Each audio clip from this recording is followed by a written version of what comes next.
अरे चाची चिंता मत करो, आपको कुछ नहीं होने दूंगी मैं। डॉक्टर तो ऐसे ही बोलते रहते हैं अपना बिल बनाने के लिए। बड़े से बड़े अस्पताल में आपका इलाज कराऊंगी, ठीक है ना? परेशान मत होना। और हितांशी बेटा, माँ जी का अच्छे से ख्याल रखना, ठीक है ना?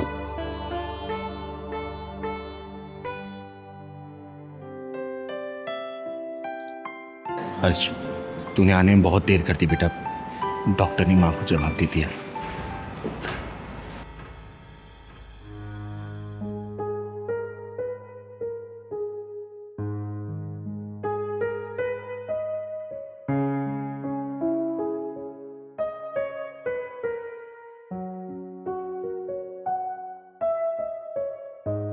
माँ,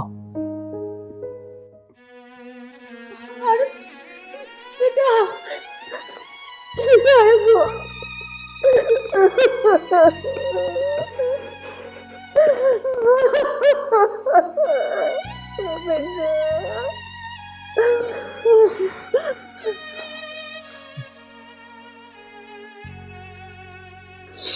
मैं एकदम ठीक हूँ माँ। मैंने बहुत देर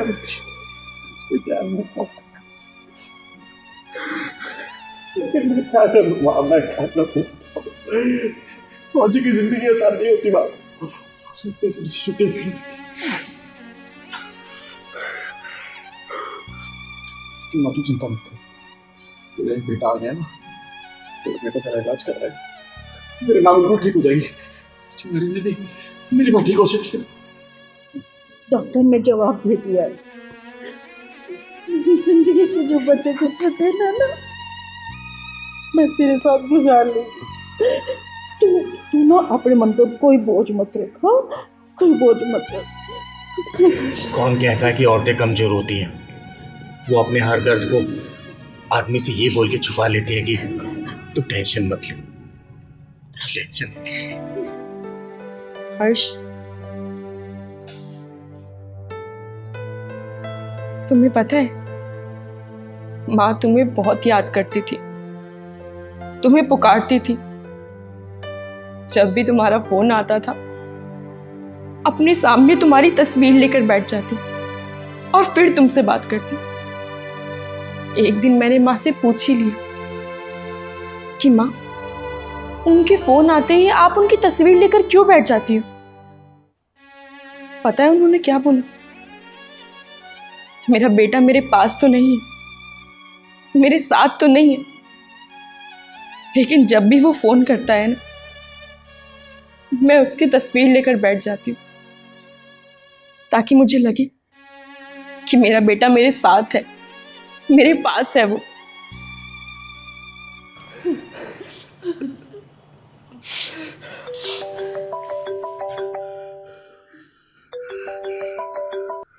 जय हिंद सर।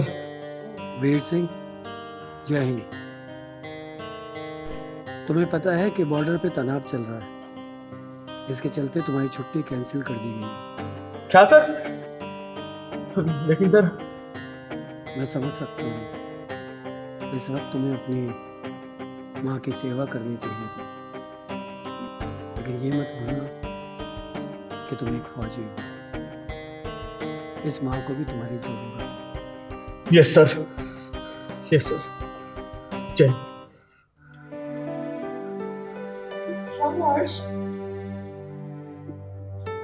क्या हुआ हर्ष?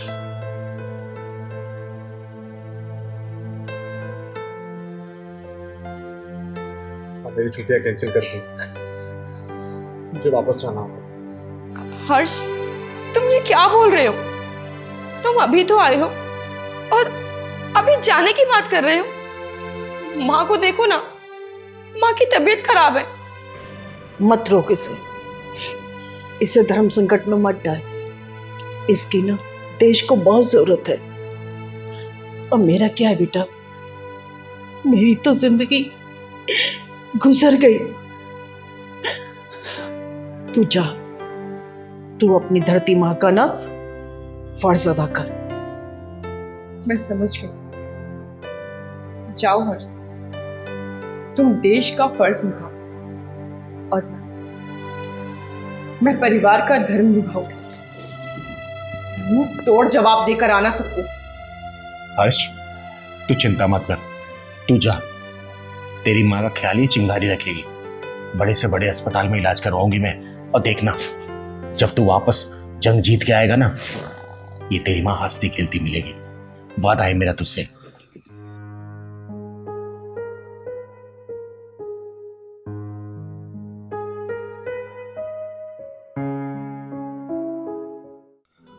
हर फौजी की ताकत होती है उसका परिवार, क्योंकि उसका परिवार हर हालातों से लड़ने के लिए तैयार होता है। तभी तो माँ बाप अपने बच्चों को भेजते हैं सरहदों पर लड़ने के लिए, धरती माँ की रक्षा करने के लिए।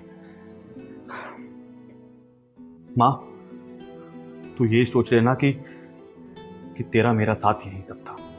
चलता हूं। चिंगारी ऐसे फौजी परिवारों को दिल से नमन करती है। जय हिंद। और तू चिंता मत कर, तेरी माँ का ख्याल ये चिंगारी रखेगी। सभी फौजी भाइयों की छुट्टी रद्द कर दी गई है। सभी को वापस बॉर्डर बुला लिया गया।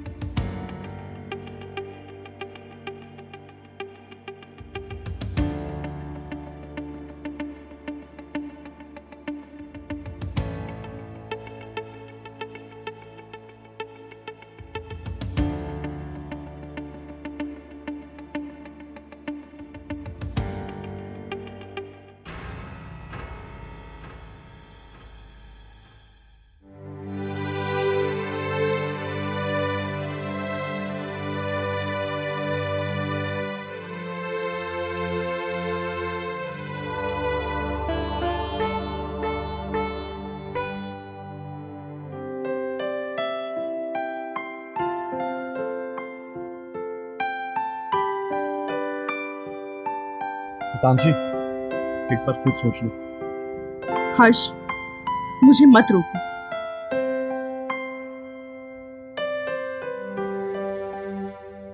बहू, अभी कल ही तो तेरी शादी हुई है, तेरे हाथ की मेहंदी भी नहीं छूटी और तू जा रही है।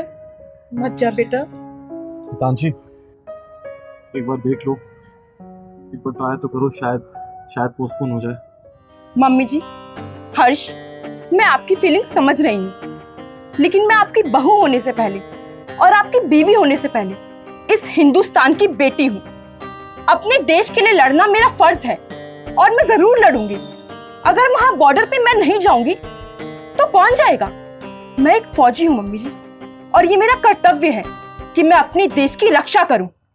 माँ जी, उन्होंने सुहागनों के माथे से सिंदूर मिटाया है ना, आज आपकी बहू उनको बता कर आएगी कि एक चुटकी सिंदूर की कीमत क्या होती है।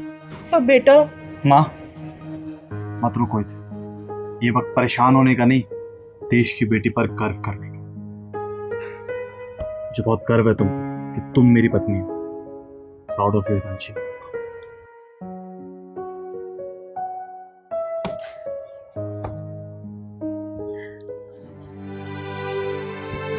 ठीक है माँ जी, मैं चलती हूँ। अपना ध्यान रखना। तुम भी अपना ध्यान रखना। उन्होंने हमारे 28 लोग मारे हैं ना, तू ना 28 लाख को ठोक कर आना। चले।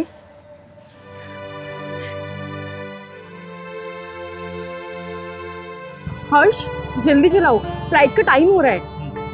और हाँ, अपना और मम्मी जी का ध्यान रखना। तुम चिंता मत करो, तुम अपना ध्यान रखो।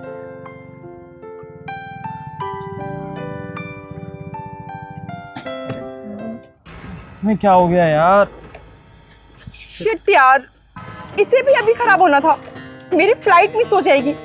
मुझे बॉर्डर पर जल्दी पहुंचना है।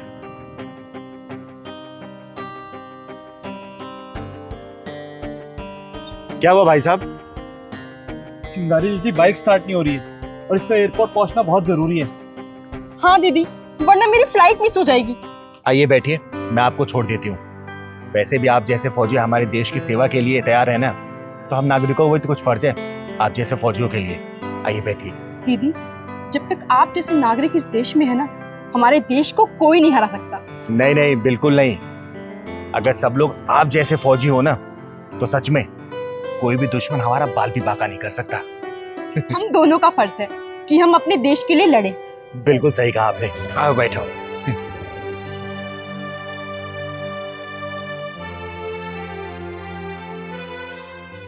बहन अपना ख्याल रखना।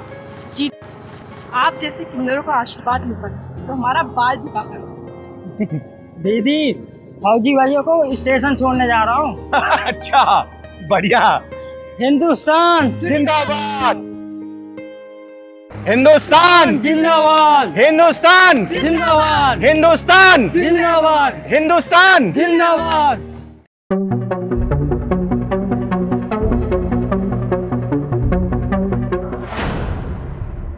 छोड़ दो मुझे, पागल है क्या? ये क्या करने जा रहा तू? मुझे मेरे हाल पर छोड़ दो, मुझे बस मरना है। तू वहां क्या है बताएगा जो मरने की बातें कर रहा है? अरे मेरी समस्या जानकर करोगे क्या? कोई सुलझा नहीं सकता मेरी समस्या। ऐसी कौन सी समस्या है जो चिंगारी सुलझा नहीं सकती? बता हुआ क्या है? मेरी माँ और मेरी बीवी की आपस में बनती नहीं है। पहलवान, ये तो सास बहू की समस्या है, हर घर की कहानी है। बात बता हुआ क्या है? लेकिन अब इस कहानी को बंद करना होगा, क्योंकि इस कहानी के आड़ में कितने आदमी रोज उलझते हैं ये कोई नहीं जानता। कि आदमी शादी करके पत्नी को घर में इसलिए लाता है कि वो सास बहू में हो रहे झगड़े की परंपरा को चालू रखे? नहीं, बल्कि वो घर में इसलिए लाता है कि वो बूढ़े माँ बाप का सहारा बन सके, एक आदमी को पत्नी के रूप में एक सहारा मिल सके। क्योंकि शादी के बाद तो आदमी बेसहारा हो जाता है ना। अरे जब माँ की सुनो तो बीवी कहती है माँ का लाडला, और पत्नी की सुनो तो माँ का गुलाम, है ना? एक बात बता, ये सास बहू की छोटी छोटी नोक झोंक में मौत को गले कौन लगाता है? हैं? आप नहीं समझ रही हैं। ये छोटी छोटी नोक झोंक कब इंसान के अंदर अकेले बनकर बड़ा रूप ले लेती है ना, जो झेलता है उसे ही पता है। अरे ऑफिस जाओ तो वहां सुनो, घर पर आओ तो माँ की सुनो, रेस्ट करने के लिए रूम में जाओ तो बीवी की सुनो। अरे इंसान ने ढोलक समझ लिया है जो आए मन करे बजा जाता है। परिस्थितियों से लड़के जो इंसान निकल जाता ना, असल में मर्द वही कहलाता है बेटा, समझा? और तूने बोला ना इस कहानी को खत्म करना होगा, हाँ खत्म करना होगा, लेकिन इस जिंदगी को नहीं। ये आए दिन सास बहू की नोक झोंक को, उनकी लड़ाइयों को, उनके ड्रामों को, उनके फालतू फंड की हरकतों को, समझा? और ये सब तू ना मौत को गले लगा के नहीं कर सकता, जिंदा रह के कर सकता है। माँ और बीवी की ये छोटी छोटी शिकायतें हैं ना, आदमी के दिमाग पर हथौड़े की तरह लगती हैं। ये छोटी छोटी नोक झोंक के कारण आज मैं यहाँ पर जान देने चला आया, उसी का नतीजा है ये। तुम तीनों को अब समझाना पड़ेगा कि तुम्हारे ना होने से उनकी जिंदगी में क्या फर्क पड़ता है। अभी तुमने बोला ना कि इस कहानी को बंद करना होगा, तो ठीक वैसे ही आत्महत्या समस्या का समाधान नहीं है, बल्कि अपनी आत्मा को और समस्या में डाल देना है। अरे हर धर्म हर मजहब में लिखा है कि आत्महत्या एक गुनाह है। तुमने किसी बच्चे को सोते हुए देखा है? हाँ। पता है वो चैन से क्यों सो पाता है? क्योंकि उसे पता होता है कि कोई जाग रहा है उसके लिए। अरे तुम लोग मिलके उस बच्चे की नींद क्यों हड़पना चाहते हो? क्यों छीनना चाहते हो उसकी नींद को?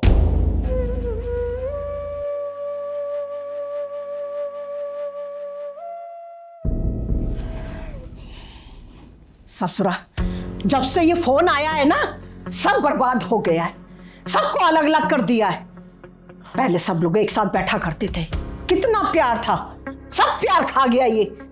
अच्छा, और सासों का जो बहू पे ताने मारने का सिलसिला है वो तो सदियों से चला आ रहा है, और सारी सासों ने तो कसमें खा रखी है कि बहुओं का तो जीना हराम करके रखना है उन्होंने। तेरी जुबान ना बहुत चल रही है, तगड़ तगड़ चलाई जा रही है जुबान को। हाँ, कहाँ गया है तेरा खसम? हाँ, और इतनी रात को कहाँ भेजा था तूने? क्या लेने भेजा उसे? मैं क्यों भेजूंगी भला उन्हें कुछ लाने के लिए? आप ही ने भेजा होगा अपनी दवाइयों के लिए। सारा दिन तो उनसे काम करवाती रहती हैं, अपने इशारों पे नचवाती रहती हैं। कहने के लिए मेरा पति, लेकिन मेरी बात नहीं सुनता है। हाँ हाँ, कहने को मेरा बेटा है, पर है जोरू का गुलाम।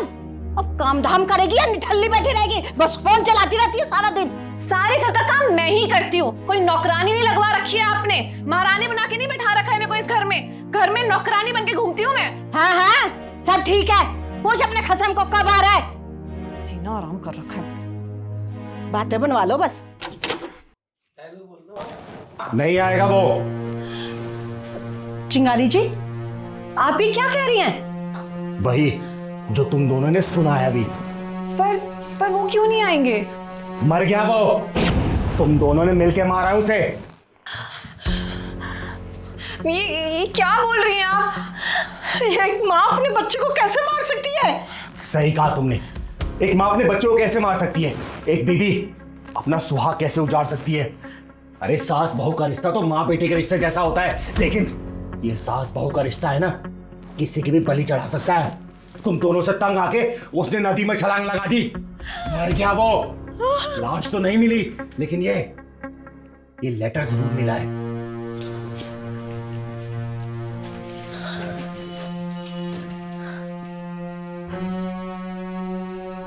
मैं आप लोगों की रोज रोज लड़ाई से थक चुका हूं। अब मुझसे ये सब सहन नहीं होता है। मैंने हर मुमकिन कोशिश कर ली कि आप दोनों की लड़ाई खत्म हो जाए, लेकिन आप दोनों को मेरी परवाह ही नहीं है। इसलिए मैं जा रहा हूं आप लोगों की जिंदगी से दूर। आप लोग लड़ते रहिए और खुश रहिए।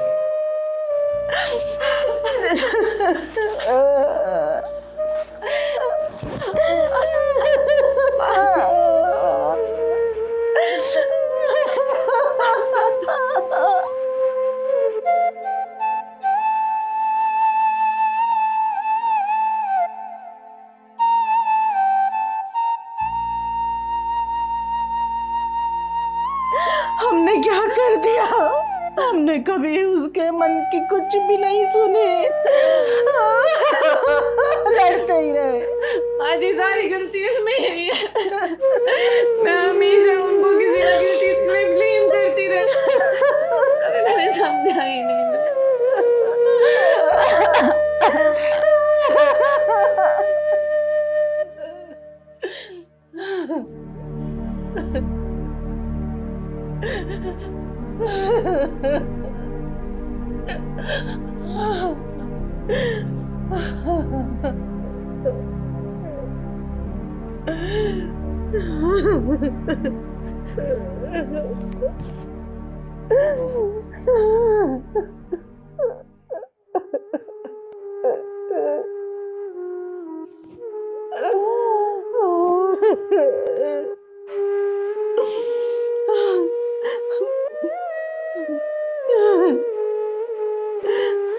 बेटा विजय, कहाँ चला गया तू? एक आवाज पे दौड़ा चला आता था। आज तुझे अपनी माँ के आंसू भी नहीं दिख रहे।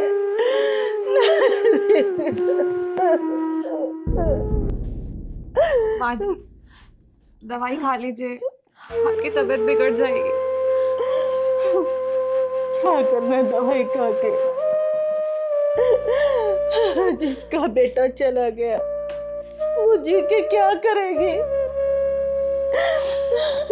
माँ जी, आपकी कोई गलती नहीं है, सारी की सारी गलती मेरी है। मेरी वजह से आज विजय हमारे साथ नहीं है। मैं पता नहीं क्यों आपको हमेशा उनसे अलग करना चाहती थी, हमेशा चाहती थी कि वो मेरे साथ रहे, पर मैं ये कैसे भूल गई थी कि मैं भी तो एक माँ हूं ना। एक माँ को उसके बेटे से अलग करना चाहती थी। देखो देखो क्या हुआ आज। विजय हम दोनों को छोड़ के चले गए। उसकी जिम्मेदार सिर्फ और सिर्फ मैं हूँ।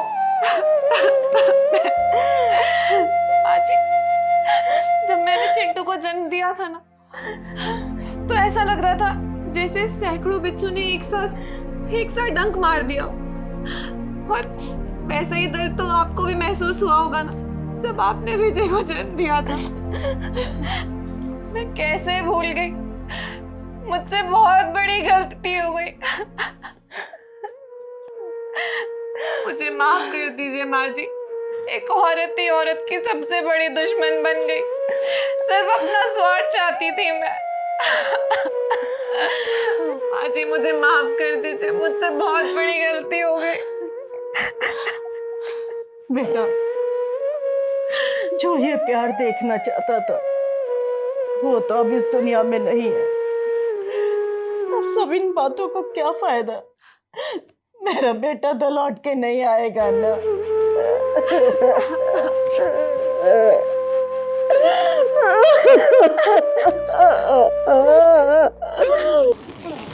अब बताओ, ये जो तुम देख रहे हो ना, अंदर जाके इन दोनों के चेहरे पे खुशी ला सकते हैं। और भाई, अगर ये मंजर तुम्हारी आत्मा देख रही होती, तुम्हारी भटकती हुई आत्मा, क्या कर पाती?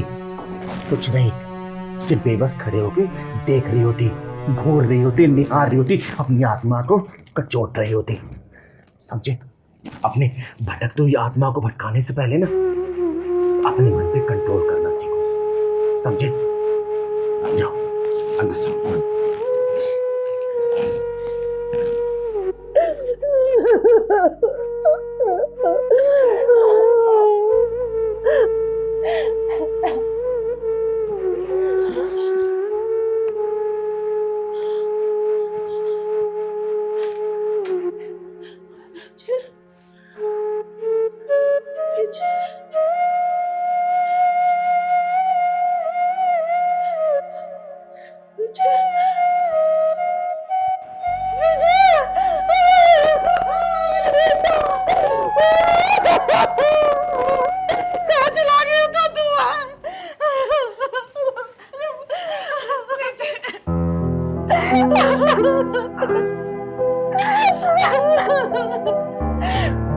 कहाँ चले गए थे आप?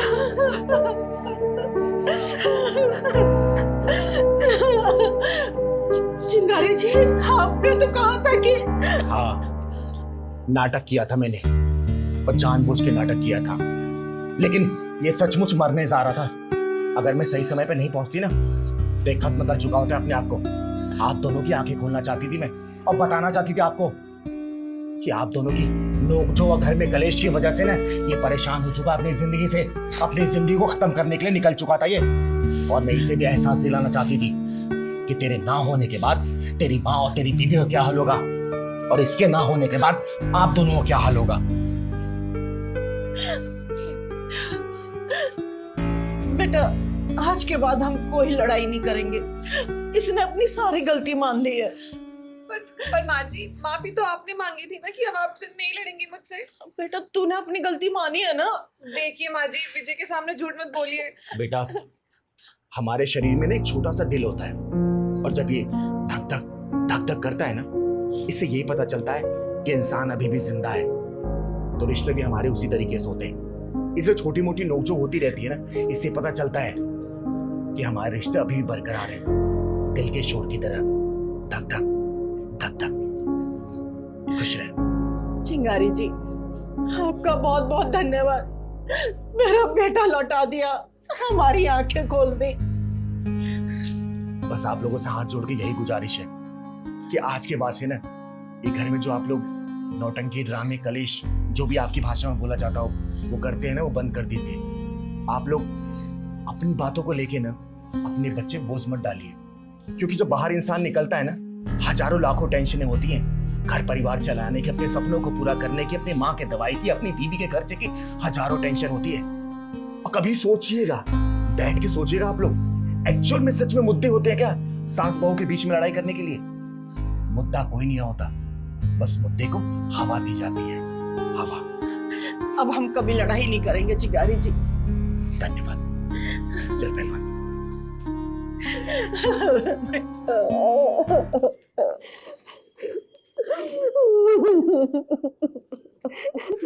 जब राजा को नौकरी नहीं करने दे रहा था कि छोटी सोच वाला है, और तो आदमी को तो कंधे से कंधा मिला के चलना चाहिए, तो फिर अब क्या हुआ? आपकी बेटी तो अब नौकरी करती है ना, तो कंधे से कंधा मिला के चलने वाली मजबूर लाचार कहाँ से हो गई? आप जैसे लोग ना आदमी कंडीशन देख के अपने विचार को बदलते हैं, ऐसी दोहरी मानसिकता क्यों? चिंगारी दीदी आप? हाँ, मैं गलत समय पे आ गया क्या मैं? नहीं, वैसी बात नहीं है। एक्चुअली क्या है ना, मम्मी आने वाली थी तो मुझे लगा मम्मी ही होंगी। अच्छा, वैसे बहुत टाइम हो गया मुझे उनसे मिले हुए, मिल के जाती हूँ। और वैसे कैसी है तू? मैं अच्छी हूँ, आप कैसी हैं? मैं भी बहुत ठीक हूँ। कैसी है चिंगारी जी? मैं ठीक हूँ बेटा, तुम कैसी हो? बस बढ़िया। और काम वगैरह कैसे चल रहा है? बस तलाश जारी है। लगता है मम्मी आई है, मैं देखती हूँ।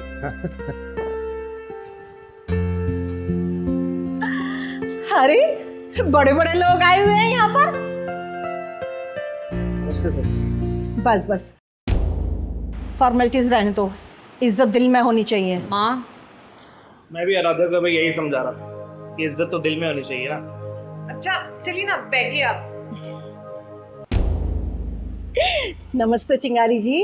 नमस्ते, कैसी हैं आप? मैं बिल्कुल ठीक हूँ, आप कैसी हैं? मैं भी ठीक हूँ। अच्छा आप लोग बैठ के बातें कीजिए, मैं चाय बना के लाती हूँ। अरे बैठ ना, कितना काम करेगी? सारा दिन काम करती रहती है, आराम भी कर लिया कर। ऑफिस में भी करती है, घर का भी करेगी। चाय प्रतीक बना के लिए आएगा ना? हाँ क्या बोल रही हो? मैं बना के लाती हूँ ना चाय, हर दिन। और तुम्हारी जॉब का क्या रहा? मिली कि नहीं, या बस ऐसे ही? चिंगारी जी, अगर किसी को बर्बाद करना हो ना तो ना 10,000 वाले को 50,000 की नौकरी लगवा देनी चाहिए और कुछ टाइम के बाद उसे हटा देना चाहिए। ना उसे 50,000 की नौकरी मिलेगी, ना वो 10,000 की कर पाएगा। हो गया ना बर्बाद। अरेंज मैरिज है ना, शादी तो आप ही ने सब देख सुना करवाई है ना? हाँ, भाग फूट गए थे हमारे। आपको वो दिन याद है जब आपने मुझे बुलाया था घर पर? क्यों?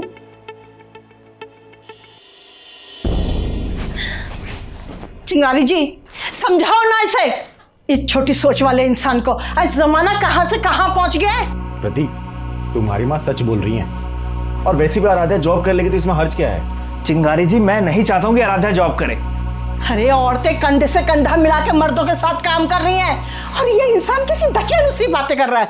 अरे जब घर की औरतें बाहर काम करने निकलेंगी ना, तो आप जैसे लोग मर्द को तब भी जीने नहीं देंगे। प्रतीक, समाज की सोचोगे ना तो कभी आगे नहीं बढ़ पाओगे।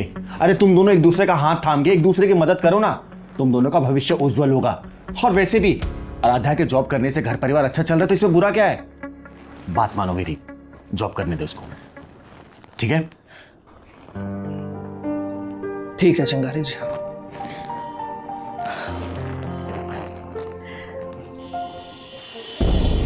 हाँ तो ठीक था ना, नहीं तो आज भूखे मर रहे होते। प्रतीक ने एक बात सच बोली थी कि आप जैसे लोग इसे जीने नहीं देंगे। अरे मैं जब से आई हूँ तब से देख रही हूँ आप इसे ताना मारे जा रही है, नीचा दिखाई जा रही हैं। आप ही थी ना जब आप बोल रही थी, जब प्रतीक ने मना किया था कि आराध्या को काम नहीं करने दूंगा, जॉब नहीं करने दूंगा, आप ही भाषण दे रही थी। जब आराध्या को नौकरी नहीं करने दे रहा था कि छोटी सोच वाला है और तो आदमी को तो कंधे से कंधा मिला के चलना चाहिए, तो फिर अब क्या हुआ? आपकी बेटी तो अब नौकरी करती है ना, तो कंधे से कंधा मिला के चलने वाली मजबूर लाचार कहाँ से हो गई? अभी तक प्रतीक ही नौकरी करता था, वही घर चलाता था ना। अब आपकी बेटी काम करी तो दिक्कत क्या हो रही है? आप जैसे लोग ना आदमी कंडीशन देके अपने विचार को बदलते हैं, ऐसी दोहरी मानसिकता क्यों? बताइए। तो सासू माँ, एक बात का जवाब मैं भी देना चाहूंगा आपको। अभी आपने बोला था ना कि 10,000 के बंदे को कोई 50,000 की नौकरी क्यों देगा? मैं 50,000 का ही बंदा हूँ, और 50,000 की सैलरी का वेट इसलिए कर रहा हूँ क्योंकि मेरी बीवी मेरे कंधे से कंधा मिला के चल रही है। अगर ये नौकरी नहीं करती ना तो 10,000 क्या, मैं 5,000 की नौकरी भी कर लेता। हाँ, मैं तब गलत था जब मैंने इसे नौकरी करने के लिए मना किया, लेकिन चिंगारी दीदी ने उस दिन मेरी आंखें खोल दी थी। और आजा बेटा, मैं तुम्हें एक बात बताना चाहती हूँ।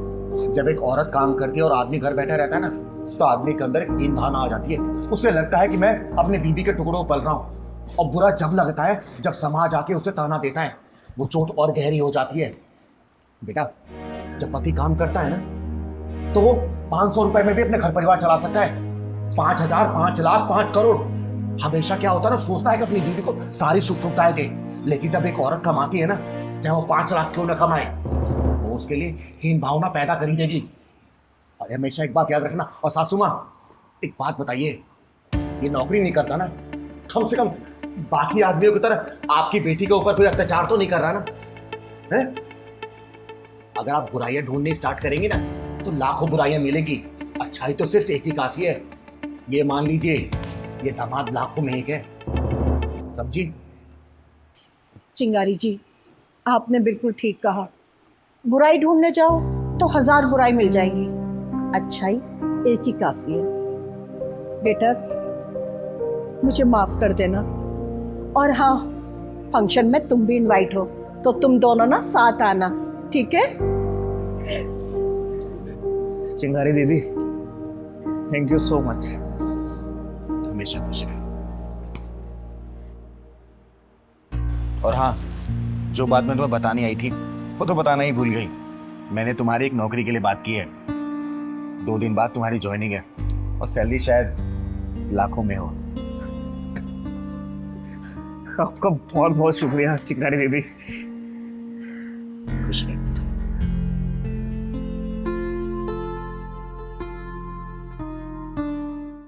शालिनी को शक हो गया है।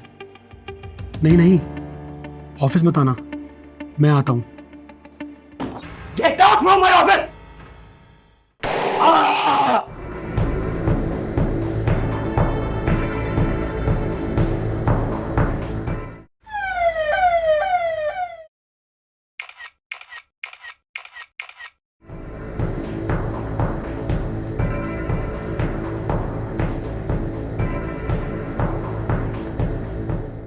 आप ही ने कॉल किया था।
गुड मॉर्निंग शालिनी जी, आपके पति के कातिल का पता लग चुका है। कौन है वो वीर इंसान जिसने मेरे पति को मारा है, मेरा सुहाग उजाड़ा है? कौन है वो? बस आप जल्दी से पुलिस स्टेशन आ जाइए।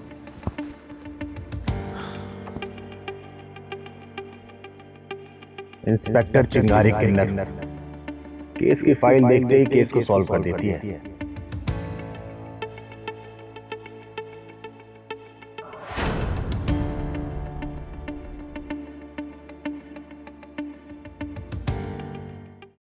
शालू, गाड़ी की चाबी देना। हाँ लाई।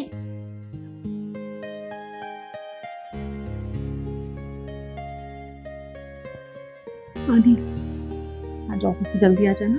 क्यों, कोई खास वजह? नहीं, आना चाहे वहीं रह जाना।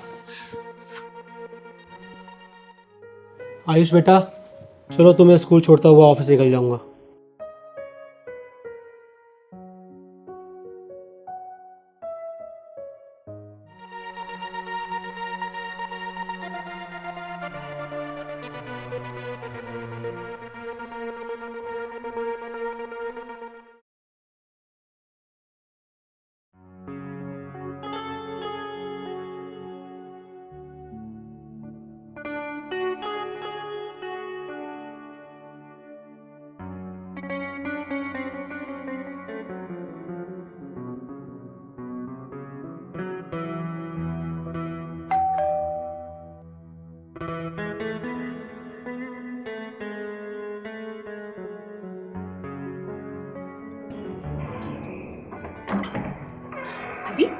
आ गए आप? लाई। आदि, मैंने आज तुम्हारी फेवरेट डिश बनाई है, तुम जल्दी से फ्रेश हो के आओ, मैं खाना लगाती हूँ। मैं बाहर से खाकर आया हूँ, मुझे भूख नहीं है, तुम खा लो और सो जाओ। आदि, ये चल क्या रहा है? तुम जब भी घर में आते हो बाहर से खाना खा के ही आते हो। आखिर तुम ये पेट भर के कहाँ से आते हो? मैंने तुमसे कहा मुझे भूख नहीं है, तुम खा लो सो जाओ। हर बात का इश्यू मत बनाया करो। आदि, आदि, मैं इशू बनाती हूँ?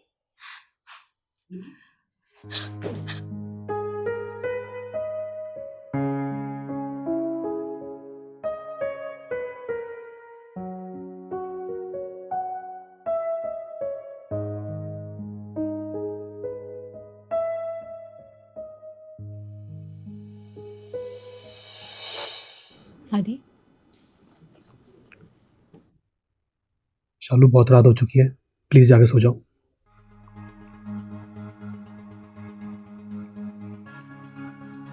आदि, तुम्हें मेरे भावनाओं की कोई फिक्र नहीं? मेरे जज्बातों को कोई असर नहीं पड़ता तुम?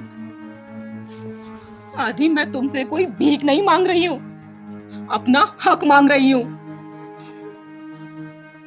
और मुझे तो ऐसा लगता है कि तुमने मेरे इस हक का अधिकारी किसी और को बना दिया है। शालू, चिल्लाओ, चिल्लाओ। तुम्हारा इस तरह चिल्लाना ये साबित करता है कि मैं सही हूँ। शालू, तुम जैसा सोच रही हो वैसा कुछ भी नहीं है। तो फिर कैसा है आदि? कैसा है? बताओ, मैं जानना चाहती हूँ, प्लीज। प्लीज, बहुत रात हो चुकी है, तुम जाके सो जाओ, मुझे सुबह ऑफिस जाना है।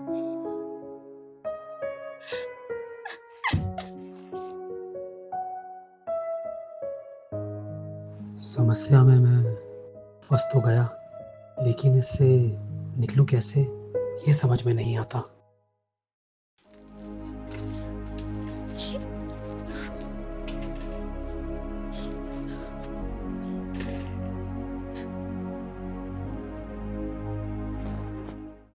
शालिनी को शक हो गया है। नहीं नहीं, ऑफिस मत आना, मैं आता हूँ। आदित्य बहुत अच्छे इंसान थे, मुझसे बहुत प्यार करते थे, और पता नहीं पिछले 2 सालों से वो मुझसे दूर दूर रहने लगे थे।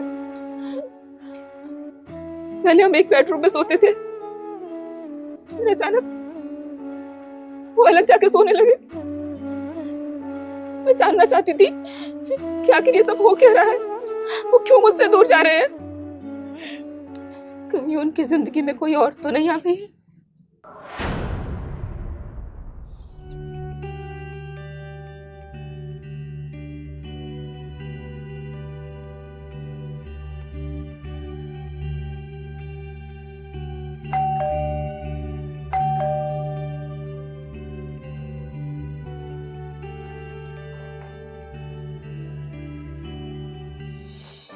Hello ma'am. आप कौन? जी, वो आपके हस्बैंड आदित्य ने मुझे आपके बेटे आयुष के होम ट्यूशन के लिए बुलाया है। आप आइए। जी, थैंक यू। आयुष, तुम्हारे टीचर आए हैं। आइए।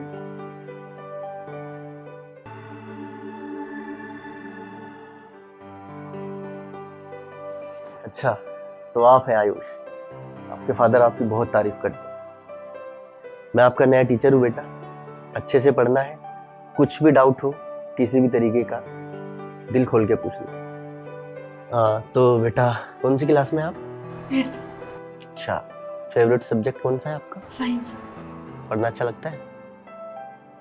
ठीक है, तो क्या क्या करना अच्छा लगता है आपको?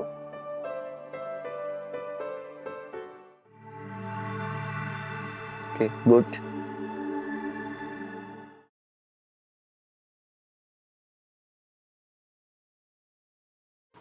बेटा सब कुछ समझ आ रहा है ना? हाँ। कोई डाउट तो नहीं है? नहीं। मम्मी, सर बहुत अच्छा पढ़ाते हैं। हाँ बेटा, सर पढ़ाते भी बहुत अच्छा है और पढ़ते भी बहुत अच्छा है।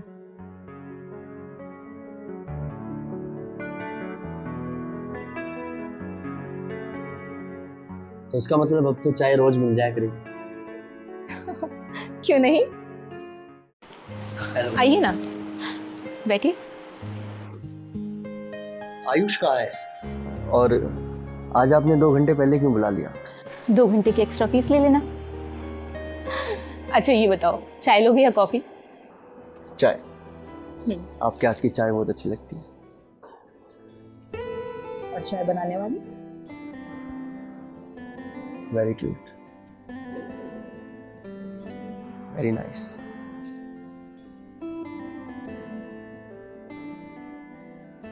चुप क्यों हो गई?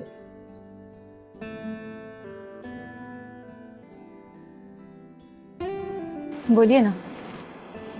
Very very hot. सच में हॉट लगती हूँ मैं आपको? अपनी जान की कसम, आप सच में हॉट लगती हैं।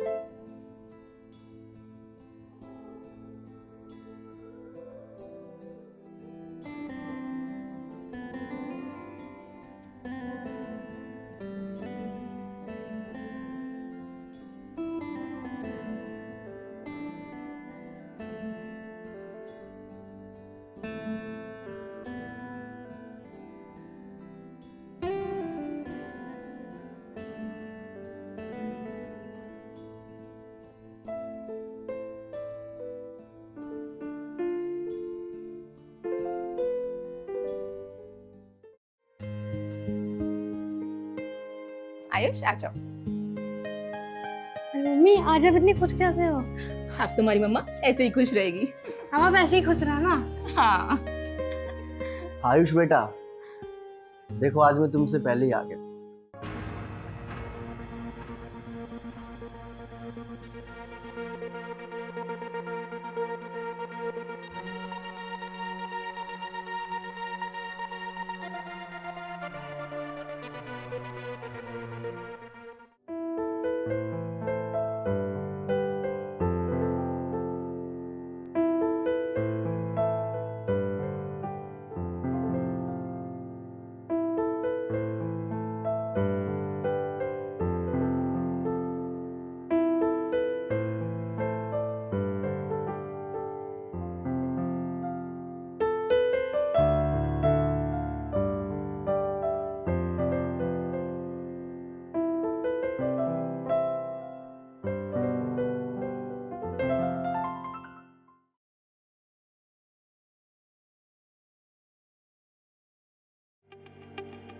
तुम जो आए जिंदगी में बात। शालू,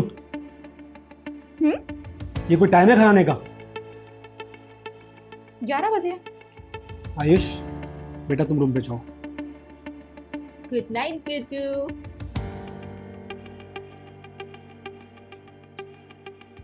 टाइम देखा है तुमने? ये कोई टाइम है घर आने का? कहां थी तुम्हें दिन देर तक? अब तुम कौन होते हो पूछने वाले? क्या मेरी अपनी कोई लाइफ नहीं है? जब तुम मेरे हक का हकदार किसी और को बना सकते हो, तो क्या मैं अपनी जिंदगी का हकदार किसी और को नहीं बना सकती? तो तू अब बेशर्मी पे उतर आएगी? कान खोल कर सुन लो मिस्टर आदित्य गिरी, कोई भी औरत तभी लड़खड़ाती है जब उसका जीवन साथी उसका हाथ और साथ दोनों छोड़ देता है। और तुम तो मेरा हाथ और साथ कब का छोड़ चुके हो। हाँ? और वैसे भी वफा की उम्मीद उन्हें करनी चाहिए जो खुद वफादार हो। अब ये पतंग तुम्हारी डोर से कट चुकी है। तुम भी कान खोलकर सुन लो, कटी हुई पतंग अक्सर लोग लूट लेते हैं। शालिनी जी, आपके हस्बैंड आदित्य गिरी कातिल बहुत ही शातिर दिमाग वाला था। बहुत ही चालाकी से उसने मर्डर किया, लेकिन एक छोटी सी चूक कर दी उसने और वो हमारे हाथ पे चढ़ गया।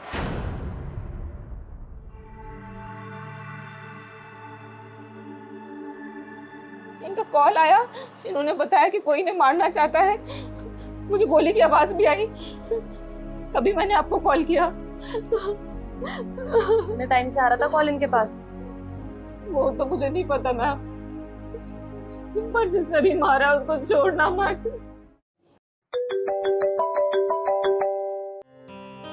हेलो डॉक्टर साहब। हेलो, मैं चिंगारी किन्नर बात कर रहा हूँ। हाँ चिंगारी जी। आदित्य आपके पास आया था क्या?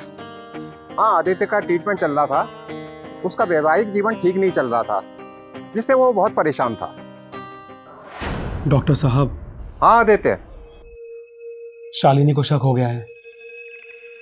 वो मुझसे जो चाह रही है मैं उसे नहीं दे पाऊंगा। प्लीज डॉक्टर साहब, मेरा वैवाहिक जीवन बचा लीजिए। प्लीज डॉक्टर साहब। आदित्य तुम टेंशन ना लो, सब ठीक हो जाएगा। अगर ज़्यादा परेशान हो तो मैं ऑफिस आऊँ? नहीं नहीं, ऑफिस मत आना, मैं आता हूँ। ओके, जैसी तुम्हारी मर्जी। मुझे मिलवाइए उससे, मैं उसका मुंह नोच लूंगी। उसने मुझे विधवा किया है, मेरे बच्चे के सर से बाप का साया छीना है उसने। शालिनी जी, जरूर मिलवाऊंगी मैं। अच्छा वैसे कौन सा फोन यूज करती हैं आप? सर, जरा इसकी कैमरा क्वालिटी दिखाइए ना मुझे।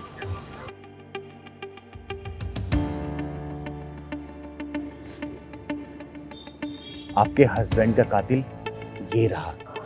इस औरत ने आपके पति को मारा है। चिंगारी जी, आप एक विधवा के जज्बातों के साथ खेल रही हैं। क्या इसीलिए थाने बुलाया था आपने मुझे? साफ साफ और सच बता, तूने अपने पति का कत्ल क्यों किया? कहना क्या चाहते हैं चिंगारी जी? मैंने अपना सुहाग खुद उजाड़ा है? देख शालिनी, मुझे और भी तरीके आते हैं सच उगलवाने के। सच सच बता दे, वरना दूसरा रास्ता अपनाने मुझे समय नहीं लगेगा। इंस्पेक्टर चिंगारी नाम है मेरा, चिंगारी किन्नर। कत्ल क्यों किया ये बता। मैंने नहीं मारा। सीमा, जरा इसे 3rd डिग्री दो, तभी बताएगी। बताएगी या फिर तुझे 3rd डिग्री का एहसास कराऊं मैं? बोल। पानी, पानी मिलेगा? ये पानी, पानी पी।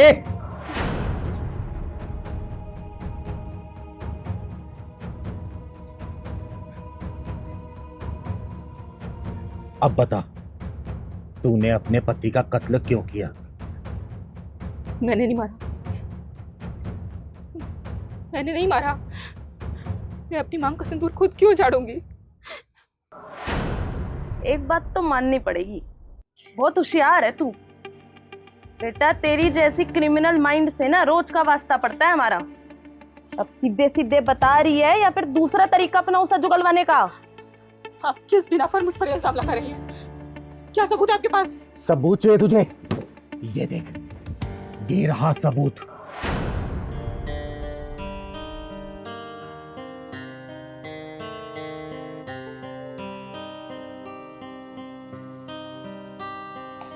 अरे शालू, तुम यहाँ कैसे? 10 दिनों से घर नहीं आए तुम। लगता है बीवी बच्चों को छोड़कर यहीं रंगरलियां मना रहे हो। वैसे कहाँ है तुम्हारी प्रेमिका? आकर चली गई या आने वाली है? ओह शालू, शक की भी कोई सीमा होती है। तुमने मुझ पर जो इल्ज़ाम लगाया मैंने ये सब बर्दाश्त कर लिया, लेकिन मैं उस घर में कैसे जाऊं जिस घर में खुद औरत बेवफा हो? देखो आदि, मैं बेवफा थी नहीं, तुमने बनने पर मजबूर कर दी। एनीवेज, मैं ये सब बात करने नहीं आई हूँ। इन कागजों पर साइन कर दो। क्या है ये सब? कुछ नहीं, बस तुम अपनी सारी प्रॉपर्टी मेरे नाम पर कर रहे हो। प्रॉपर्टी? साइन तो क्या, मैं एक फूटी कौड़ी ना दूं तुम्हें? आदि, साइन तो तुम्हें करने पड़ेंगे। तुम यहां से जाती हो या तुम्हें धक्के मार के बाहर निकालूं? आदि, प्यार से साइन कर दो। मैं कोई साइन नहीं करूंगा। आदि, प्यार से साइन करते हो या मैं? अब तक मैं बस अपने बच्चे के लिए चुप था शालू, अब मैं चुप नहीं रह सकता। तुम्हें नहीं पता मैं किस दुविधा से जूझ रहा हूं। मुझे जानना भी नहीं है अब, मैं पहले ही बहुत कुछ बर्दाश्त कर चुकी हूँ। कोर्ट कचहरी के चक्कर कटवा दूंगी। मैं हर तरह की फॉर्मेलिटी के लिए तैयार हूं शालू। फूटी कौड़ी के लिए भी तरसा दूंगी तुम्हें। शालू, मैंने तुमसे कह दिया मैं कोई साइन नहीं करूंगा, तुम यहां से चली जाओ। आदि, साइन करो। मैंने तुमसे कहा बाहर जाओ शालू। साइन तो तुम्हें करने पड़ेंगे आदि, तुमने मेरी जिंदगी बर्बाद की है। मेरा हंसता खेलता परिवार सिर्फ तुम्हारी वजह से उठ गया है। मेरी कोई गलती नहीं थी, शुरुआत तुमने की थी सबकी। मैंने कोई रंगरलियां नहीं मनाई शालू। आदि, बेवफा तुम थे, शुरुआत तुम्हारी तरफ से हुई थी। मैंने बहुत झेला, सब कुछ बर्दाश्त किया। उसके बाद अगर अब मैं ये सब कर रही हूं तो इसमें मेरी कोई गलती नहीं है। मैंने तुमसे कहा बाहर जाओ शालू।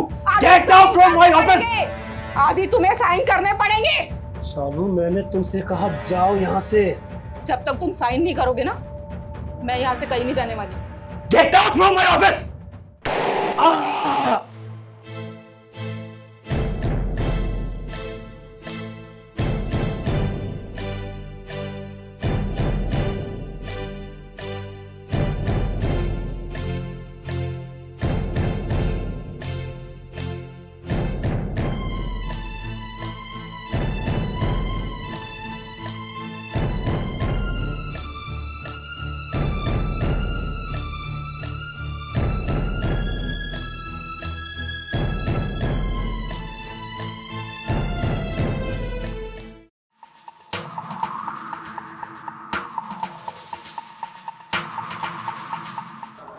इस फोटोग्राफ में टेबल पे तेरा हैंडबैग है और इस फोटोग्राफ में टेबल पे हैंडबैग नहीं है, समझी?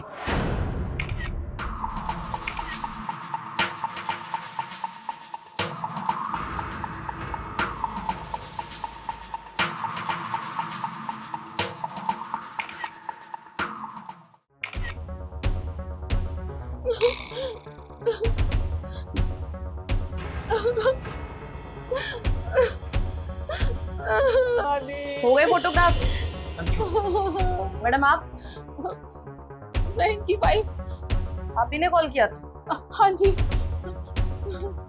आप हमसे पहले आ गई। मैम मैं तो रास्ते में ही थी तभी की कॉल आई।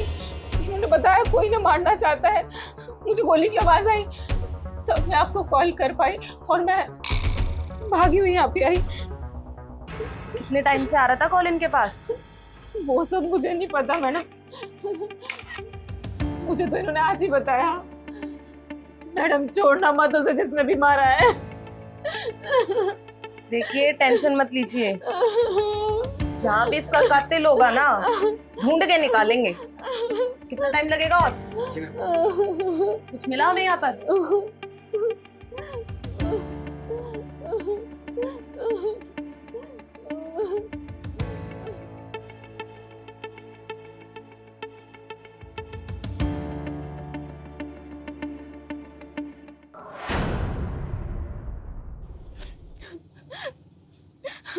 मैं अपना जुल्म कबूल करती हूँ, मैंने ही अपने पति को मारा है।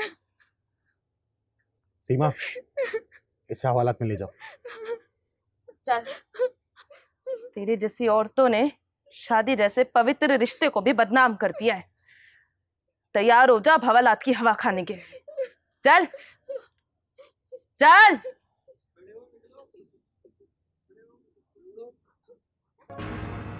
माँ, जब भी आप पापा से लड़ते थे ना तो मुझे डर लगने लगता था कि कहीं आप दोनों एक दूसरे को छोड़ ना दो। लेकिन मुझे क्या पता था कि आप दोनों तो मुझे ही छोड़कर चले जाओगे।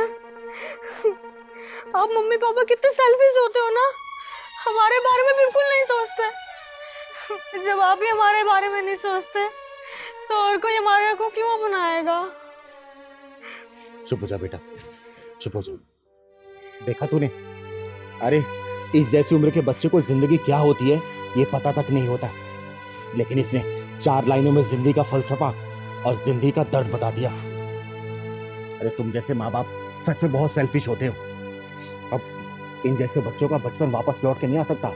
और वैसे हमने हजारों केसेस देखे हैं जहाँ पे नाजायज संबंधों के चक्कर में आकर माँ बाप को अपने बच्चों का प्यार ममता नजर नहीं आता। अरे कानून तो तुम्हें 4 दीवारी की सजा देता है, लेकिन सबसे बेरहम सजा इन जैसे मासूमों को मिलती है। खुले आसमान में, समाज के बीच में, दिल में अपने दर्द को समेटे हुए इन्हें समाज के बीच में जीना पड़ता है, जो सिर्फ तुम जैसे माँ बाप की वजह से होता है। तुम जैसे माँ बाप की वजह से। चुप हो जा।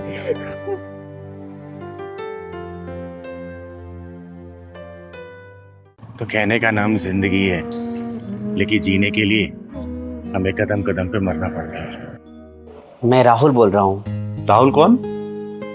वही जिसे आपने अपना नंबर दिया था। आप एक बार सड़क पर बेहोश पड़ी हुई थी।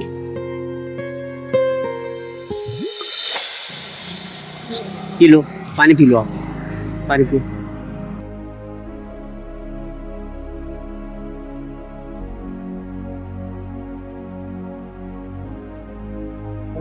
अब देखो, आप आराम से जाना घर पे, ठीक है? रिलैक्स करो।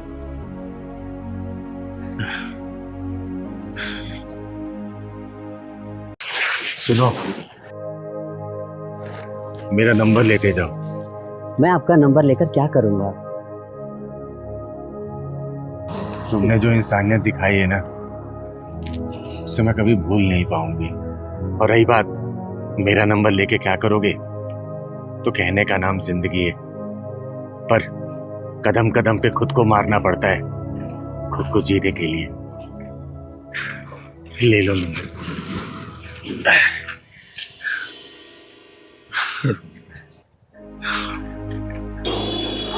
चिंगारी। शुक्रिया, धन्यवाद।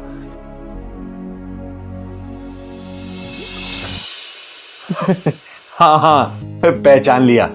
कैसे याद आ गई तुम्हें मेरी आज? याद है आपको, आपने कहा था जीने के लिए कदम कदम पर मरना पड़ेगा। हाँ, तो तुम क्या मार रहे हो? अस्तित्व। मैं अपने अस्तित्व को खत्म करना चाहता हूँ। मैं कुछ समझी नहीं। मैं आपसे मिलना चाहता हूं, क्या मिलेंगी आप? हाँ। Thank you.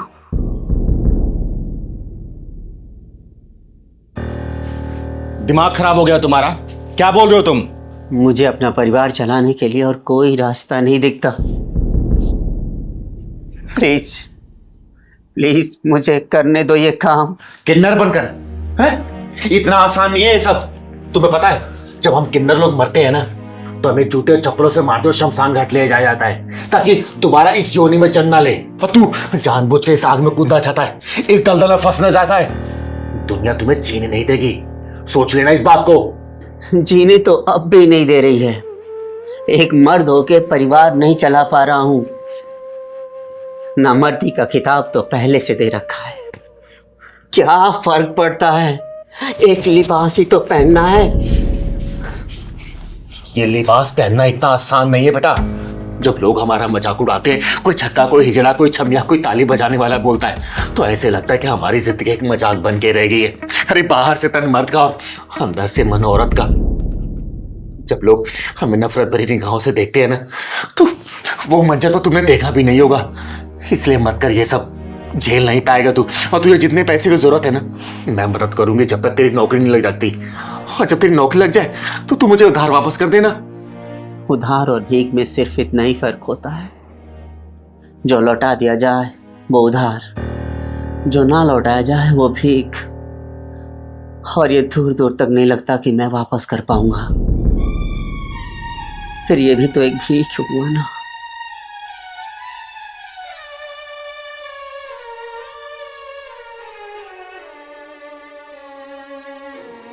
अपना परिवार चलाने के लिए मैंने लोगों को देखा है औरतों को कपड़े उतारते हुए। पहला इंसान देख रही हूं जो अपना परिवार चलाने के लिए खुद औरतों को कपड़े पहनना चाहता है। पर जब ये दुनिया तुम्हारी इज्जत के कपड़े फाड़ेगी तो तुम्हारी हालत किन्नर से भी बदतर होगी, किन्नर से भी बदतर। जिस किरदार का रूप लेकर तुम इतना रो रहे हो, सोचो हमारे दिल पे क्या बीतती होगी, हमें कैसा लगता होगा। हमने तो इस किरदार में जन्म लिया है।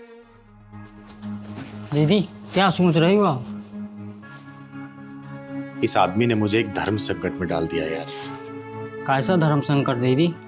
पहलवान, जिन चीजों के मैं खिलाफ हूं ना वही मुझे करना पड़ रहा है। ये जो रेड लाइट पर नकली किन्नर घूम के जो लोगों से पैसे हट रहे हैं ना उनके खिलाफ लड़ती हूँ, लेकिन मैं उसको मना नहीं कर पा रही। क्यों नहीं दीदी मना किया उसको? पहलवान, चिंगारी के सामने ऐसी स्थिति आ गई है ना कि अगर एक तरफ रुई हो दूसरी तरफ भूसा, और चिंगारी जिसको भी हाथ लगाएगी उसमें आग लग जाएगी। ऐसी स्थिति हो गई है मेरी। दीदी सीधे सीधे बात करो ना, क्या रुई क्या भूसा, और मेरे दिमाग में तो भूसा भरा हुआ। ये उम्र के इस पड़ाव में है जहां पे उसे काम मिलना इतना आसान नहीं है, और बिना पैसों के या तो वो अपने आप को नुकसान पहुंचाएगा या तो अपने बीवी बच्चों के। और ये गुनाह मैं अपने सिर पे नहीं लेना चाहती। और अगर मैं उसे हाँ बोलती हूँ ना तो बेरोजगार जो लोग सड़कों पे घूम रहे हैं ना उन्हें किन्नर का चोला पहन के लोगों से भीख मांगने की आदत लग जाएगी। और ये दोष भी मैं अपने सिर पे नहीं लूंगी। मैंने उसकी आंखों में लाचारी और बेबसी देखी है, और वही लाचारी बेबसी उसके बीवी बच्चों की आंखों में भी देखा मैंने। दीदी इसका मतलब उसके घर गई थी? नहीं, घर नहीं गई थी, बाजार में मिली थी मैं उससे। बेटा ऐसे उदास नहीं होते, मैंने बोला ना मैं दिला दूंगी, क्यों टेंशन लेता है? अरे विशु, विशु मेरी बात तो सुन। बेटा क्यों जिद करता है? विशु, विशु बेटा मेरी बात तो सुन। बेटा ऐसे जिद नहीं करते हैं, मैंने बोला ना मैं तुझे कपड़े दिला दूंगी। पापा का नाम लेकर कब तक बेवकूफ बनाओगे? अब 1 साल से यही बोल रहे हो। बेटा इस बार पक्का बोल दूंगी, और इस बार पक्का तेरे कपड़े भी आ जाएंगे, ठीक है? रुक, मैं अभी पापा को फोन करती हूँ। पापा को फोन करने से क्या फायदा होगा? कौन सा वो मुझे दिला देंगे?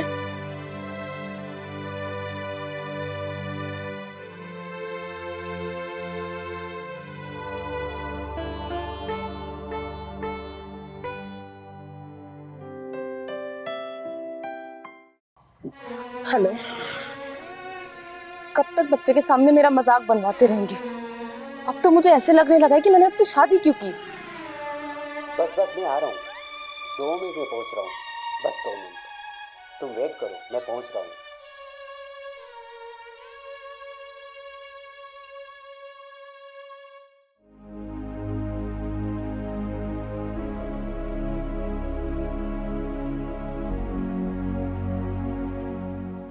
आ रहे हैं पापा।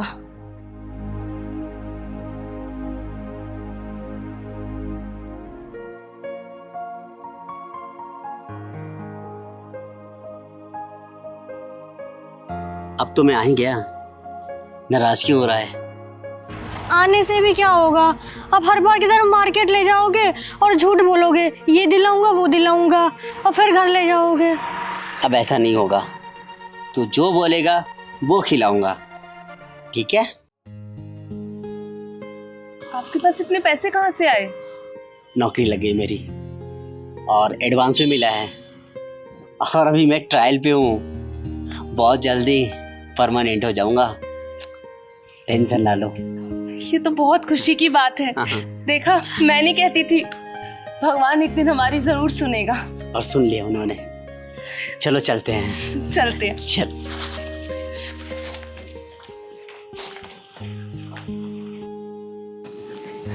अब तो खुश हो बेटी? हाँ पापा, बहुत खुश हूँ। बेटा थैंक यू बोलो पापा को। थैंक यू पापा। आई लव यू बेटा। टेंशन नहीं लेना, अब सब ठीक हो जाएगा, कल फिर शॉपिंग कराऊंगा। चलो।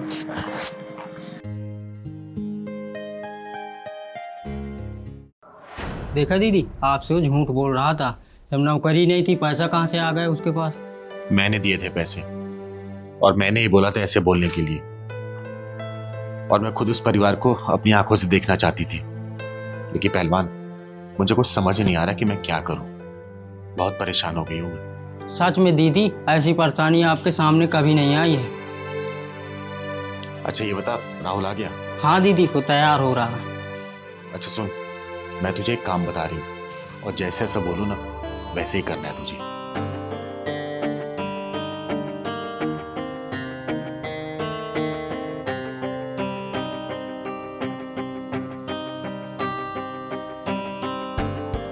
ठीक है दीदी, मैं समझ गया।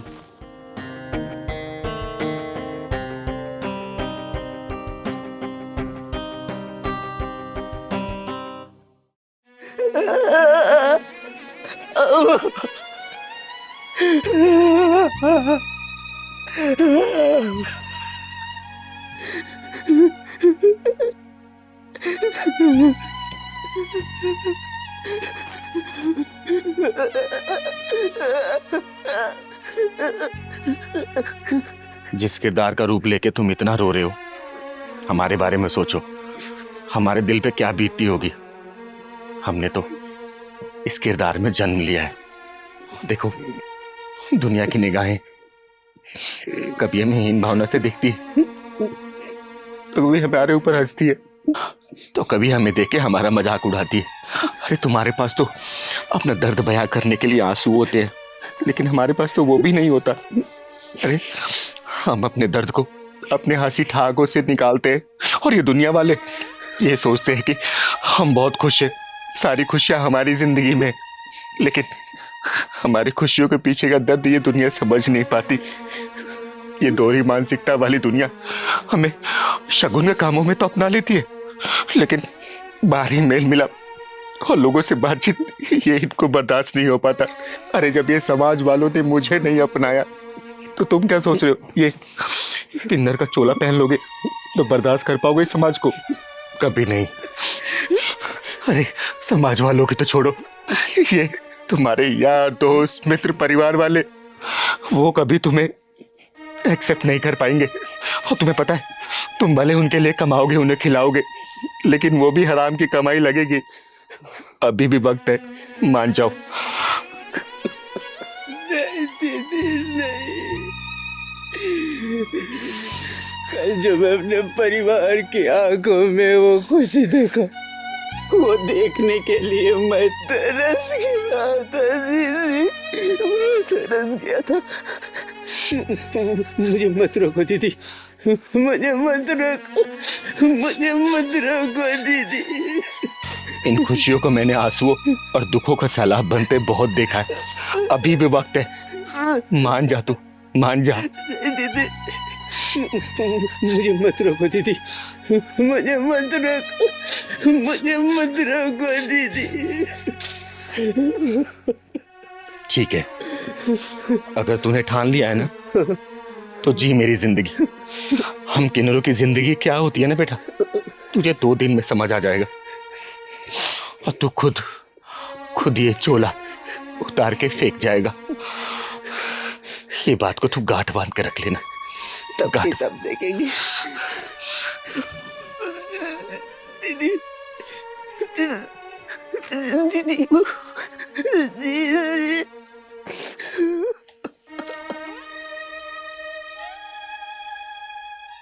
भाऊ ठीक बोलता है कि चिंगारी, ये दुनिया नंगी नहीं है, नजरें नंगी है, नजरें।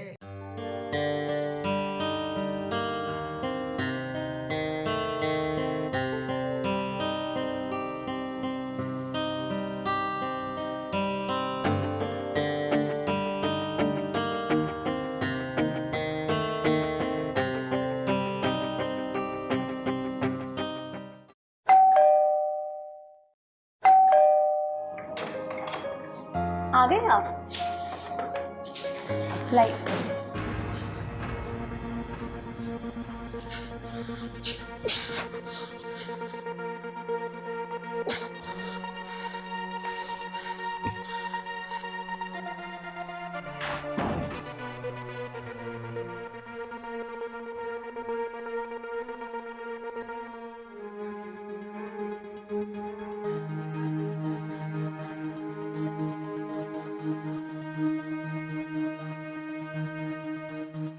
क्या हो गया? तकलीफ ज्यादा है क्या? कुछ नहीं हुआ। अरे कुछ मत, मैं पानी लेके आती हूँ आपके लिए। उठा साला, क्या क्या समझा था मैंने उसे, बाप के समान समझा था। जी चिंगारी दीदी बोलता था मैं से। ये लो पानी पियो। तो नहीं चाहिए था। अरे पी लो पानी।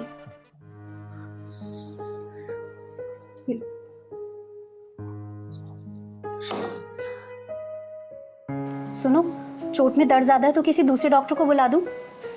जो चोट आज लगी ना मुझे, उसे कोई डॉक्टर ठीक नहीं कर सकता। दूसरी चोट लग गई है क्या? अरे नहीं, तुम्हें कुछ पता नहीं है मोहल्ले में कैसे कैसी बातें चल रही है? बातें चल रही? मैं कुछ समझी नहीं। सब लोग आपस में खुसर फुसर कर रहे हैं। और अभी वो रवि मिला था मुझे, उसने बताया कि वो जो हम जिसे दीदी दीदी बोलते हैं ना, चिंगारी, उसके मुंह से एक एक निकला शब्द ना आशीर्वाद की तरह समझता था मैं। और वो ऐसे ही निकलेगी, मैंने सोचा भी नहीं था। और ये अंकल, पड़ोसी अंकल, अपने बाप के समान समझा था मैंने उन्हें। और दोनों के बीच शायद कुछ गलत फहमी हुई हो, ऐसा ना हो? गलत फहमी नहीं है, सब लोग मोहल्ले में बात कर रहे हैं। आज के बाद दरवाजा खुला मत रखना, कभी अंदर मत बुलाना उन्हें, समझी? और हाँ, छोटू को कभी भी खिलाने आए ना, गोद में मांगे, देने की जरूरत नहीं है, समझी? पुट्ठा खड़ूस, क्या क्या सोचा था मैंने उसके बारे में। अरे उससे बात करके ना मुझे अपने पापा की याद आती थी, तसल्ली मिलती थी दिल को कि चलो पापा पास नहीं तो कम से कम ये अंकल तो हैं।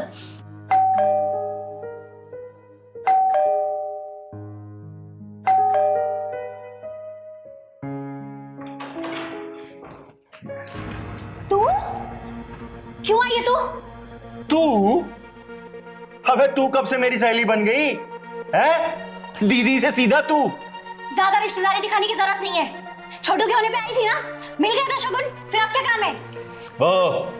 वो अरशद है ना, अरे तेरा खसम, चोट लगी है ना उसको।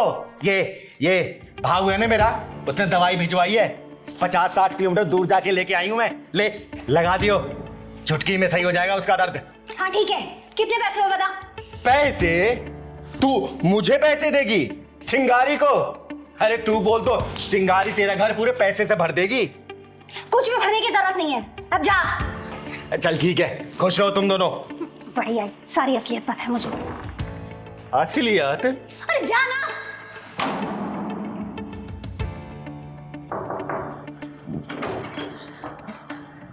क्या है? अरे मेन चीज तो देना भूल ही गई थी मैं तुझे। क्या जरूरी सामान? अरे वो भाव है ना, भाव ने ये भी भिजवाया है। क्या है ये? अरे मेरा भाव बोल रहा था ना कि दोनों बच्चे हैं, अभी माँ बाप के साथ रहते नहीं है, और उसके लल्ला का पहला अक्षय तृतीया है, तो ये भी दे देना, पहना दियो उसको। नहीं चाहिए, रख ले। निकल यहाँ से।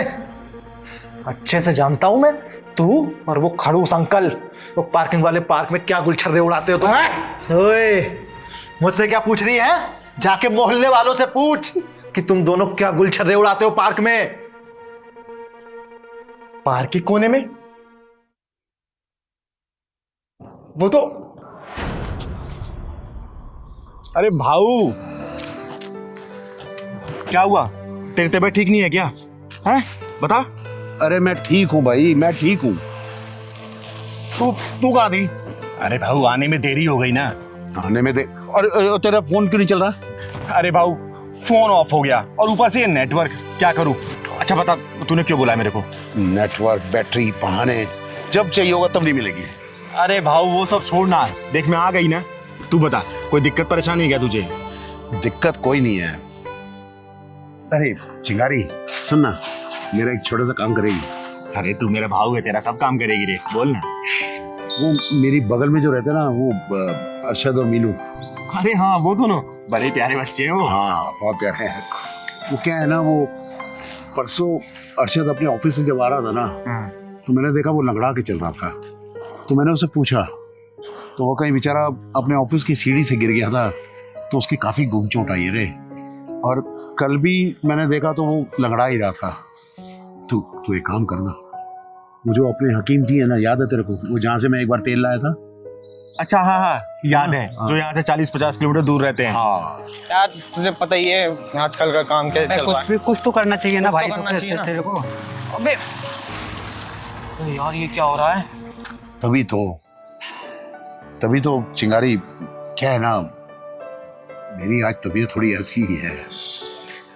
तू मेरा काम करना, तू वहां से हकीम जी के पास जाके मेरा नाम ले और उसके लिए तेल ला दे। रही वो बेचारा कहाँ जाएगा, उसको देखियो, वो तेल से एकदम से आराम मिलेगा बच्चे को। चिंता मत कर, मैं अपने भाव काम बिल्कुल करेगी। सुन, अरे भाव, पैसे की जरूरत क्या, मैं ले आएगी रे। क्या चल रहा है ये भाई? यार ये पैसे भी दिए जा रहे हैं, देख। हाँ भाई, सच कह रहा तू। कुछ तो झोल है भाई इन लोगों में, देख रहा है, हाथ भी फेरे जा रहे हैं। मैं बड़ा हूं ना, ये रख। तू मानता नहीं अरे भाव। और एक प्यारा सा काम हो रहा है। हाँ बोल, मैं वो भी कर देगी, तू बोल। देख क्या है ना चिंगारी, आज अक्षय तृतीया है। और वही अरशद और मीनू के एक 2 महीने का बच्चा भी है, प्यारा सा। मुझे याद है रे भाऊ, बधाई देने मैं ही तो कही थी। हाँ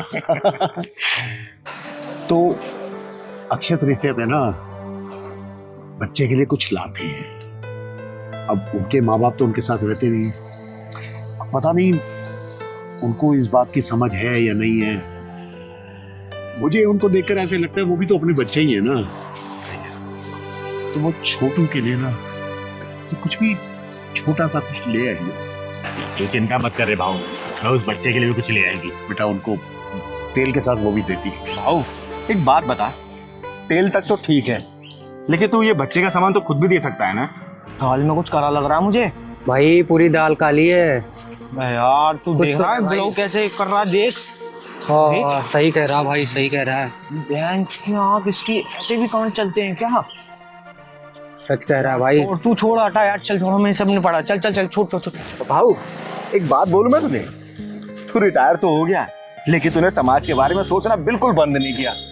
अरे किसी घर में कौन बीमार है, किसी घर में राशन पहुंचा कि नहीं, किसी घर बच्चा हुआ है, ये सब में तू लगा रहता है। क्या कहूं मैं तुझे। चिंगारी अब अपने तो पास में है नहीं, तो ये आस पड़ोस भी तो अपने ही होते हैं, ये मोहल्ला भी तो मेरा अपना है, और फिर तू है ना। अब चिंगारी जैसी समाज सेविका को अपनी बहन बनाया है, तो और क्या करूंगा। चल अब तू ज्यादा सेंटी मत हो, ठीक है, घर जा, ठीक है, ख्याल रख अपना। एक नंबर का पागल है भाऊ।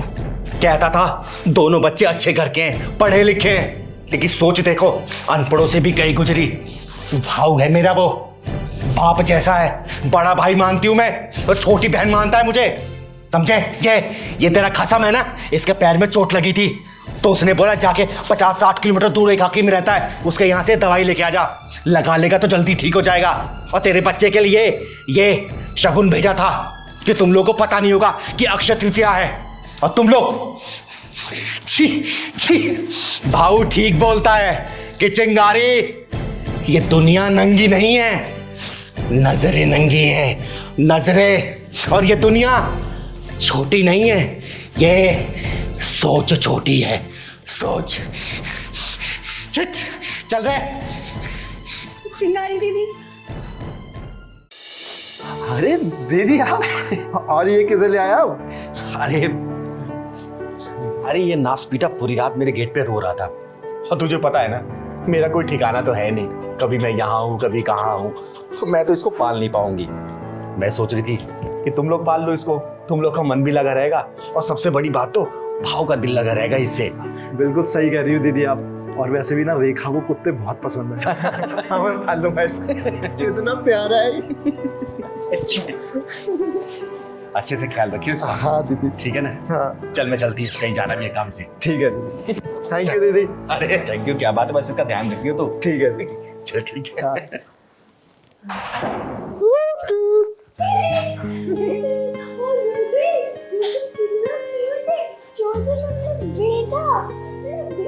रेखा रेखा स्माइल।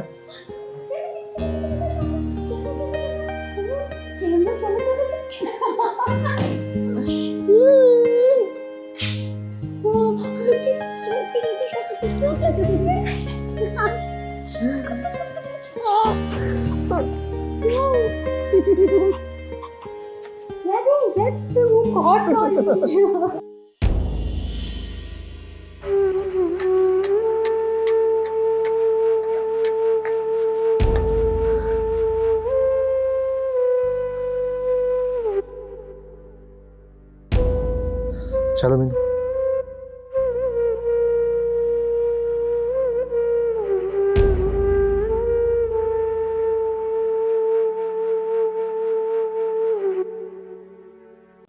हेलो, हाँ यहाँ कैसे, क्या हो रहा है यहाँ पर? दीदी कुछ नहीं, बस पिकनिक मनाने आए हो क्या? हैं? और ये फावड़ा कैसे? वो पौधा ढूंढ रहे थे दवाई के लिए। अच्छा मुझे बता देते, मैं ऑनलाइन मंगा देती। राजेश मैं ऑनलाइन मंगा लूंगी। हाँ। चलो चलते हैं।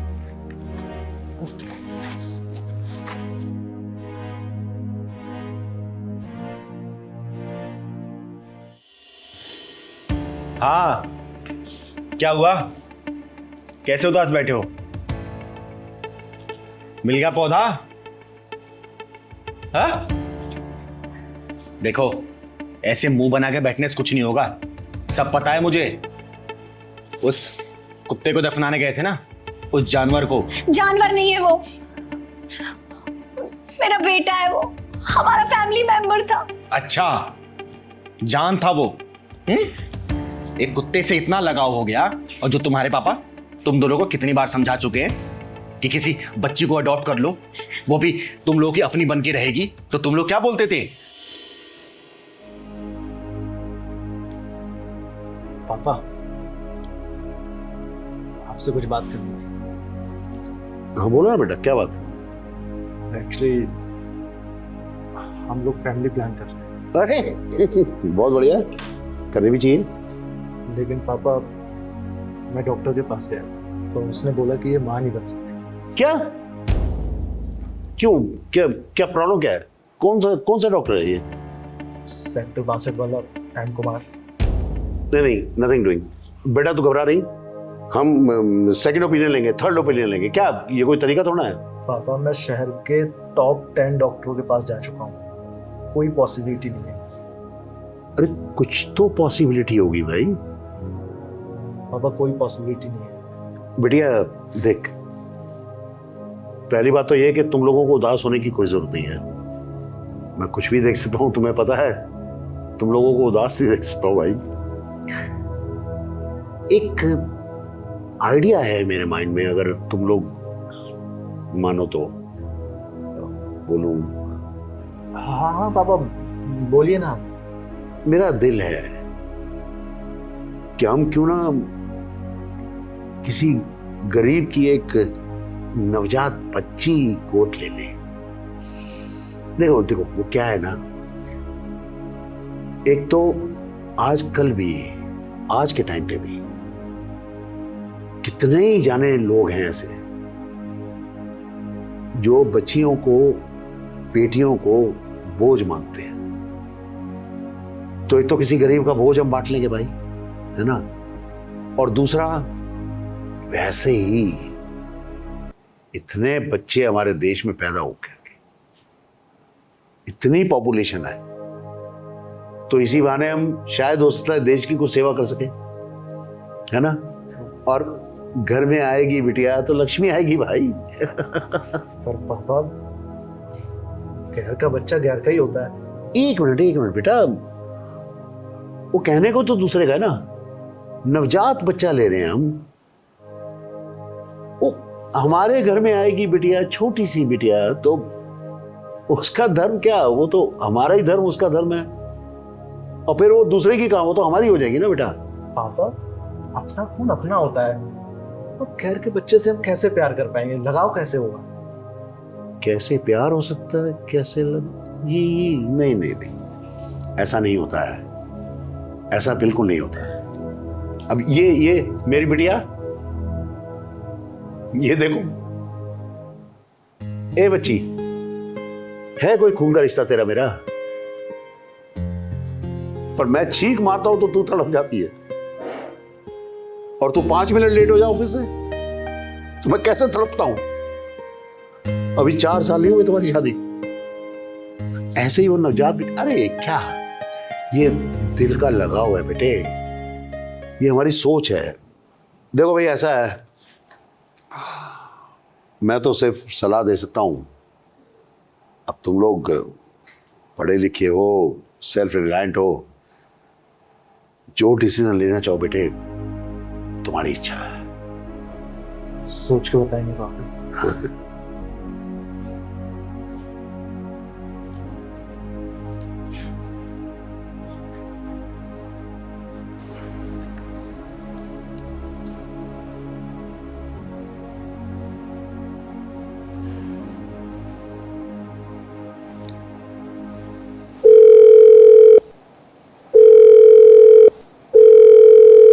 हाँ चिंगारी, बताओ, जवाब दो। मेरी बात सुनो, किसी बच्ची को अडॉप्ट कर लोगे ना, उसका भी घर परिवार खुश हो जाएगा, क्योंकि वही इंसान होगा जो अपनी बच्ची को नहीं पाल पाएगा ना, वही किसी अनाथ आश्रम में छोड़ गया होगा, और तुम लोगों से परवरिश दोगे ना, अपने पास लेके आओगे, वो तुम्हारी अपनी बन के रहेगी। तुम लोग को माँ बाप कहने का सुख देगी वो, तुम लोग उसके लिए जीना शुरू कर दोगे। अब वो भाऊ, उसका भी मन लगेगा, बुढ़ापे का सहारा हो जाएगी वो। लेकिन तुम लोगों को ये बात तो समझ नहीं आती। क्या है, अगर तुम दोनों में कमियां हैं, अगर तू मां नहीं बन सकती तो क्या बच्चे का सुख नहीं ले सकती क्या तू? क्या एक ही तरीका है क्या? वो भी तो किसी की बच्ची होगी ना। और नवजात बच्ची की बात चल रही है, 2-4 दिन की किसी बच्ची को अडॉप्ट कर लो, क्या प्रॉब्लम है? कोई दिक्कत है क्या? जब एक कुत्ते से लगाव हो सकता है ना, तो वो तो इंसान की बच्ची होगी बेटा, उससे ज्यादा लगाव हो जाएगा। हाँ, कहां चला? अभी बात तुझे समझ नहीं आ रही क्या? चलिए दीदी। कहां चलूं? आप मुझे गाइड करिए, हम बच्चे अडॉप्ट करेंगे। पापा नहीं है यहाँ पे, मैं उनको सरप्राइज दूंगा। ये तूने बात बहुत अच्छी बोली, बहुत सही फैसला लिया तूने। और एक बात हमेशा याद रखना बेटा, पैदा करने वाले से पालने वाला बड़ा होता है। ये कहावत सही करके तू दिखाएगा, समझा? चल चल।